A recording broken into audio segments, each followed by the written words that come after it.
Hi, Kylie. Thanks for coming in today. I just wanted to talk to you about some concerns I have based off your examination, some of the symptoms you've been reporting to me. My concern is that you have something called aortic stenosis, which is a narrowing of that aortic valve. I have a picture here of an anatomical heart, and right here you have your aorta and your left ventricle, and right in between those two is your aortic valve.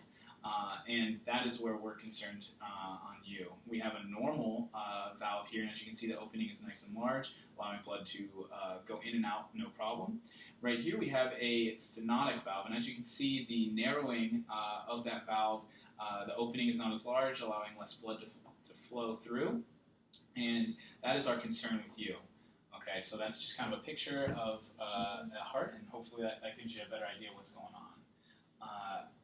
My examination showed basically that you had a muffled heart sound, a rumbling sound over your second and third rib. That sound continued up through your carotid, so your neck arteries, and that is one of the hallmark signs of aortic stenosis. Now you couple that with some of the symptoms you've been discussing with me, that dizziness with activity, that dizziness when you've had dizziness and possibly that feeling of lightheadedness, and the chest pain and shortness of breath with activity as well. So all those things together lead me to that aortic stenosis diagnosis. But to further investigate that, I'd like to do a transthoracic echocardiogram. And all that is putting an ultrasound probe over your chest and getting a better picture of the structures of your heart, along with particularly the valve, and seeing how the blood is flowing through that valve, and seeing what kind of narrowing we're really experiencing.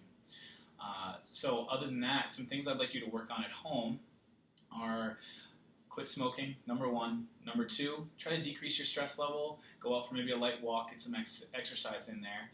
Number three, we need to work on changing the diet, working on a heart-healthy diet, and seeing if we can't improve on some of those symptoms you've been experiencing. If your symptoms get worse and you're more concerned that you're not getting any better, or you're progressing, we'd like you to come back in and we can discuss the need for potentially surgery to replace that aortic valve. Okay. Do you have any questions for me? Nothing that I can think of right now. All right. Well, you let us know if you're having any of those concerns, those symptoms get worse, and we'll go from there. Awesome. Thank you.